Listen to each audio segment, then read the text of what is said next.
Good afternoon friends, स्वागत है आपका अपने YouTube channel study with Ravi Thakur पर। तो चलिए शुरुआत करते हैं आज के द हिंदी ट्यूटोरियल वोकैबुलरी की। वोकैबुलरी से आज का पहला वर्ड है डिजर्नेबल। डिजर्नेबल यहाँ पे एडजेक्टिव की तरह यूज हुआ है। डिजर्नेबल का मतलब होता है ऐसी कोई चीज़ जो कि साफ तौर पर नोटिस की जा सके, समझने योग्य हो, स्पष्ट हो, उसे बोला जाता है डिजर्नेबल। सिनोनिम्स आप देख सकते हैं evident, visible, perceptible, noticeable. Antonym से इनविजिबल, अननोटिसेबल, अनरिकॉग्नाइजेबल और इनडिस्टिंक्ट। एग्जाम्पल देख लीजिए, far away the outline of the island is just discernible, कि बहुत दूर से भी जो आइलैंड की जो एक टापू था उसकी जो आउटलाइंस थी, उसकी जो बाउंड्री थी, वो दूर से भी साफ तौर पर दिखाई दे सकती थी। अगला हमारा शब्द है वेन। वेन यहाँ पे वर्ब की तरह यूज हुआ है। वेन का मतलब होता है किसी भी चीज में गिरावट आना, घटना, किसी चीज का क्षय होना, उसे बोला जाता है वेन। सिनोनिम्स आप देख सकते हैं फेडिंग, डिक्लाइन, मोरिबंड, डिमिनिशिंग। एंटोनिम से विक्सिंग, एक्सपेंडिंग, सक्सेसफुल और इंक्रीजिंग। एग्जाम्पल आप देख सकते हैं माई एंथुजियाज्म वॉज वेनिंग रैपिडली। तो ये व्यक्ति ये बात कर रहा है कि मेरा जो एंथुजियाज्म था वो लगातार उसमें गिरावट आ रही थी, लगातार उसमें कमी आ रही थी। अगला हमारा शब्द है प्लमेटेड। प्लमेटेड यहाँ पे वर्ब की तरह यूज हुआ। प्लमेटेड का मतलब होता है किसी भी चीज में बड़ी तेजी के साथ गिरावट आना, तेजी से गिरना किसी चीज का, उसे बोला जाएगा प्लमेटेड। सिनोनिम्स आप देख सकते हैं plunged, dropped, nose dive, dived और फी, डाइव्ड और fell. Antonyms escalated, increased, amassed, arise और एसेंट। एग्जाम्पल देख लीजिए, share prices plummeted to an all time low, कि शेयर प्राइसेस की बात हो रही है कि शेयर प्राइसेस में बहुत तेजी के साथ शेयर प्राइसेस के शेयर के जो दाम थे वो बहुत तेजी से गिर रहे थे। अगला हमारा शब्द है रिसर्जेंस। यहाँ पे नाम की तरह वर्ड यूज हुआ है। रिसर्जेंस का मतलब होता है किसी भी चीज में विकास होना, डेवलप होना किसी चीज का, नई जान डाल देना किसी चीज में, पुनरुत्थान करना, पुनर्जीवन, उसे बोला जाएगा रिसर्जेंस। सिनोनिम्स आप देख सकते हैं रिवाइवल, रिसरेक्शन, रिवाइटलाइजेशन और रीबर्थ। एंटोनिम्स है एटेन्युएशन, डिसअपियरेंस, ब्लाइट और ब्रेकडाउन। एग्जाम्पल देख सकते हैं आप, पुलिस से drugs traffickers are behind the resurgence of violence. तो पुलिस का ये कहना था कि जो हिंसा ये वायलेंस जो भड़की है, इसके पीछे ड्रग ट्रैफिकर्स का जो है हाथ हो सकता है, इसके भड़काने के पीछे। अगला हमारा शब्द है कैटास्ट्रॉफी। कैटास्ट्रॉफी यहाँ पे नाउन की तरह यूज हुआ है। कैटास्ट्रॉफी का मतलब होता है कि अचानक से मुसीबत आ जाना, महाविपत्ति, तबाही या विनाश की स्थिति उत्पन्न होना, उसे बोला जाएगा कैटास्ट्रॉफी। सिनोनिम्स आप देख सकते हैं डिजास्टर, कैलामिटी, मिसफॉर्चून और एक्सीडेंट। एंटोनिम्स है ब्लेसिंग, सक्सेस, फॉर्चून और मिरेकल। एग्जाम्पल देख लीजिए, major catastrophes such as floods and earthquakes. तो इस तरह से जो नेचुरल डिजास्टर है, बाढ़ और भूकंप की बात की गई है। अगला हमारा शब्द है सेप्टिसिज्म। सेप्टिसिज्म यहाँ पे नाम की तरह यूज हुआ है। सेप्टिसिज्म का मतलब होता है किसी के प्रति अविश्वास होना या विश्वास ना करना, संदेहवाद की स्थिति, शक होना, that is called scepticism. Synonyms आप देख सकते हैं मिसट्रस्ट, डिस्ट्रस्ट, डाउट और सस्पिशन। एंटोनिम्स है फेथ, ट्रस्ट, सर्टेनिटी और कॉन्फिडेंस। एग्जाम्पल आप देख सकते हैं scepticism and trust are not necessarily incompatible, कि सेप्टिसिज्म ये जो संशयवाद है और जो ट्रस्ट है ये आवश्यक रूप से अन्याय संगत, इनकम्पेटिबल, अन्याय संगत ये नहीं है। अगला हमारा शब्द है इंडिजिनस। यहाँ पे एडजेक्टिव की तरह वर्ड यूज हुआ है। इंडिजिनस का मतलब होता है ऐसी कोई चीज जो कि हमारे लोकल से संबंधित हो, स्थानीय जगह से संबंधित हो, स्थानीय, देशी, स्वदेशी होना, that is called indigenous. Synonyms आप देख सकते हैं नेटिव, एंडेमिक, लोकल और ओरिजिनल। एंटोनिम्स है फॉरेन, एलियन, एक्सोटिक और इमिग्रेंट। एग्जाम्पल देख लीजिए, द कंट्रीज इंडिजिनस पॉपुलेशन। तो किसी देश की उसकी जो राष्ट्रीय जनसंख्या है, अपनी जो स्वदेशी स्थानीय जनसंख्या, उसकी बात की जा रही है। अगला हमारा शब्द है मॉप अप। मॉप अप यहाँ पे फ्रेजल वर्ब की तरह यूज हुआ है। मॉप अप का मतलब होता है किसी भी चीज से निपटना, प्रॉब्लम का सोल्यूशन करना, सफाया करना, सुलझाना किसी चीज को, that is called mop up. Synonyms आप देख सकते हैं विप, वर्स्ट, फिनिश और रैकअप। एंटोनिम से बीइंग, कमेंस, क्रिएट और डर्टी। एग्जाम्पल आप देख सकते हैं A waiter mopped up the mess as best he could।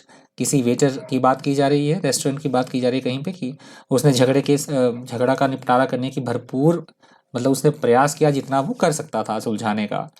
अगला हमारा शब्द है रैंप अप। यहाँ पे वर्ब की तरह वर्ड यूज हुआ है। रैंप अप का मतलब होता है किसी भी चीज में बड़ी तेजी के साथ बढ़ोतरी होना, बढ़ना किसी चीज का बड़ी तेजी के साथ, that is called ramp up. Synonyms आप देख सकते हैं बिल्ड, इंक्रीज, बिल्ड अप और वर्क अप। एंटोनिम्स है अब्रिजमेंट, अबेटमेंट, अब्रिज और सीज। एग्जाम्पल देख लीजिए, the foreign trade is ramping up, तो विदेशी व्यापार में लगातार बढ़ोतरी और वृद्धि की बात कही गई है। अगला हमारा शब्द है सीमलेस। सीमलेस यहाँ पे एडजेक्टिव की तरह यूज हुआ है। सीमलेस का मतलब होता है ऐसी कोई चीज जो कि बिना किसी रुकावट के चलती रहे, निरंतर गति से चलती रहे, बिना किसी रुकावट के, that is called seamless. Synonyms आप देख सकते हैं, परसिस्टेंट, कंसिस्टेंट, स्टेबल, साउंड और स्टेडी। स्टेडी। एंटोनिम्स है रफ, सीम्ड, इनकोहेरेंट, बैड और ब्लाइटेड। एग्जाम्पल देख लीजिए, all the seamless argument resulted in their split, कि ये जो लगातार उनके बीच जो विवाद बढ़ रहे थे, अंत में वो विभाजन का कारण बने। अगला हमारा शब्द है मास। मास यहाँ पे नाउन की तरह यूज हुआ है। मास का मतलब होता है बहुत बड़ी संख्या में कोई चीज इकट्ठी हो जाना जिसकी हम गिनती ही ना कर सके, बड़ी संख्या में ढेर लग जाना, जमा करना बड़ी संख्या में किसी चीज को, that is called mass. Synonyms आप देख सकते हैं, assembled, collected, gathered, heaped. Antonyms है लेस, डेब्ड, डिस्प्रेड और फीवर। एग्जाम्पल आप देख सकते हैं, there were masses of people at the market today, कि आज मार्केट में, बाजार में जो है बहुत ज्यादा लोगों की भीड़ लगी हुई थी। अगला हमारा शब्द है वर्डिक्ट। यहाँ पे नाउन की तरह वर्ड ये यूज हुआ है। वर्डिक्ट का मतलब होता है बहुत सोच विचार विमर्श करने के बाद जो कोई फैसला लिया जाता है या न्यायालय के द्वारा सुनाया गया कोई फैसला, उसे बोला जाता है वर्डिक्ट। सिनोनिम्स आप देख सकते हैं, डिसीजन, जजमेंट, रूलिंग और determination. Antonyms accusation, suggestion, Inception और प्रिल्यूड। एग्जाम्पल देख लीजिए, the jury returned a verdict of not guilty, तो कोर्ट की ज्यूरी ने किसी को जो है वो निर्दोष घोषित कर दिया, निर्दोष इस तरह से घोषित कर दिया, इस तरह से फैसला ज्यूरी ने, कोर्ट की ज्यूरी ने सुनाया। अगला हमारा शब्द है रिबफ। रिबफ यहाँ पे वर्ब की तरह यूज हुआ है। रिबफ का मतलब होता है किसी भी चीज को अस्वीकार कर देना या किसी को झिड़कना, दुत्कारना, डांटना, रिजेक्ट कर देना किसी चीज को, दैट इज कॉल्ड रिबफ। सिनोनिम्स आप देख सकते हैं, रिजेक्ट, स्पर्न, रिपल्स और रिफ्यूज। एंटोनिम्स आप देख सकते हैं, एक्सेप्टेंस, वेलकम, अप्रूव और एक्वेसेंस। एग्जाम्पल आप देख सकते हैं, his proposal have already been rebuffed by the governor, तो गवर्नर के द्वारा कोई प्रपोजल, किसी के प्रपोजल को अस्वीकार कर दिया गया, ये बात कही गई है कि ऑलरेडी वो अस्वीकार किया जा चुका था राज्यपाल के द्वारा। अगला हमारा शब्द है ग्रीवेंसेस। ग्रीवेंसेस यहाँ पे नाउन की तरह यूज हुआ है। ग्रीवेंसेस का मतलब होता है किसी तरह की कोई शिकायत, गीला या कंप्लेंट, उसे बोला जाता है ग्रीवेंसेस। सिनोनिम्स आप देख सकते हैं, कंप्लेन, ग्रज, ऑब्जेक्शन और बीफ। एंटोनिम्स है कॉम्प्लीमेंट, प्रेज, एक्नॉलेज और पीस। एग्जाम्पल आप देख सकते हैं, the main grievance of the drivers is the imposition of higher fees for driving licences, कि जो मेन शिकायत थी, मेन दुख, व्यथा, पीड़ा जो ड्राइवर्स की थी, चालकों की, ये मेन शिकायत थी कि हायर फीस वसूली जा रही है ड्राइविंग लाइसेंस के लिए। अगला हमारा शब्द है वेमसे। वेमसे यहाँ पे नाम की तरह यूज हुआ है। वेमसे का मतलब होता है सनकीपन होना, सनक होना, उद्दंडता करना, उसे बोला गया है वेमसे।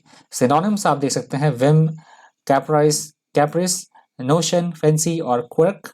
एंटोनिम्स है सीरियसनेस, कॉस्मोस, क्रिएशन और एग्जिस्टेंस।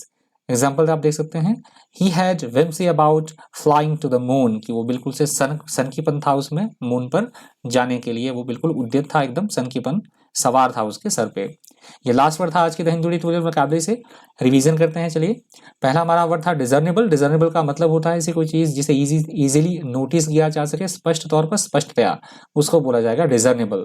अगला हमारा शब्द था वेन। वेन का मतलब होता है किसी भी चीज में बड़ी तेजी के साथ गिरावट आना, गिरना किसी चीज का बड़ी तेजी के साथ, दैट इज कॉल्ड वेन। अगला हमारा शब्द था प्लमेटेड। प्लमेटेड का भी वही मतलब होता है, गिरावट आना किसी चीज में, दैट इज कॉल्ड प्लमेटेड। अगला हमारा शब्द था रिसर्जेंस। रिसर्जेंस का मतलब होता है किसी भी चीज में सुधार करना, मतलब बढ़ोतरी होना किसी चीज में, पुनरुत्थान करना, पुनर्जीवन प्रदान करना किसी को, दैट इज कॉल्ड रिसर्जेंस। अगला हमारा शब्द था कैटास्ट्रॉफी। कैटास्ट्रॉफी का मतलब होता है महाविनाश, महातबाही या विपत्ति आना कहीं पे, दैट इज कॉल्ड कैटास्ट्रॉफी। अगला हमारा शब्द था सेप्टिसिज्म। सेप्टिसिज्म का मतलब होता है शक करना किसी से, किसी तरह का संदेहवाद या संदेह की स्थिति, उसे बोला गया है सेप्टिसिज्म। अगला हमारा शब्द था इंडिजिनस। इंडिजिनस का मतलब होता है स्थानीय, स्थानीय या कोई इस तरह से हम लोकल की बात कर रहे हैं, उसे बोला गया है इंडिजिनस। अगला हमारा शब्द था मॉप अप। मॉप अप का मतलब होता है प्रॉब्लम, किसी भी कोई दुविधा है, परेशानी है, कठिनाई है, कोई समस्या है तो उसका समाधान करना, that is called mop up. अगला हमारा शब्द था रैंप अप। रैंप अप का मतलब होता है किसी भी चीज में बड़ी तेजी के साथ बढ़ोतरी होना, that is called ramp up. Next हमारा वर्ड था सीमलेस। सीमलेस का मतलब होता है बिना रुके, निरंतर कोई काम चलते रहना, बिना किसी रुके हुए, बिना किसी रुकावट के, निर्बाध गति से, उसे बोला गया है सीमलेस। अगला हमारा शब्द था मास। मास का मतलब होता है बहुत ढेर लग जाना, बहुत सारी चीजों का इकट्ठा हो जाना जिसकी हम गिनती ना कर सके, दैट इज कॉल्ड मास। अगला हमारा शब्द था वर्डिक्ट। वर्डिक्ट का मतलब होता है न्यायालय के द्वारा दिया गया कोई फैसला, दैट इज कॉल्ड वर्डिक्ट। अब या फिर बहुत सोच विचार विमर्श करने के बाद कोई डिसीजन दिया जाए, that is also called verdict. अगला हमारा शब्द था रिबफ। रिबफ का मतलब होता है किसी भी किसी की बात ना मानना या अस्वीकार कर देना किसी चीज को, डांटना, फटकारना, दुत्कारना किसी को, दैट इज कॉल्ड रिबफ। अगला हमारा शब्द ग्रीवेंसेस। ग्रीवेंसेस का मतलब होता है कोई शिकायत, किसी तरह की कोई कंप्लेंट करना, कोई दुख पीड़ा, अपनी व्यथा बताना, that is called grievances. Last हमारा वर्ड था वेमसे। वेमसे का मतलब होता है सनकीपन करना, शरारत करना, उद्दंडता होना किसी तरह की, उसे बोला गया था वेमसे। तो ये लास्ट वर्ड था आज के द हिंदू ट्यूटोरियल वोकैबुलरी का। आई होप आपको वीडियो इन्फॉर्मेटिव लगा होगा। प्लीज वीडियो को पूरा देखा कीजिए, हो सके तो लाइक कर दीजिए प्लीज वीडियो को, ज्यादा से ज्यादा शेयर भी कर दीजिएगा। आज की इस वोकैबुलरी में इतना ही। इसी तरह के इन्फॉर्मेटिव वीडियोस के लिए बन रही है चैनल पर। Thank you, thanks for watching.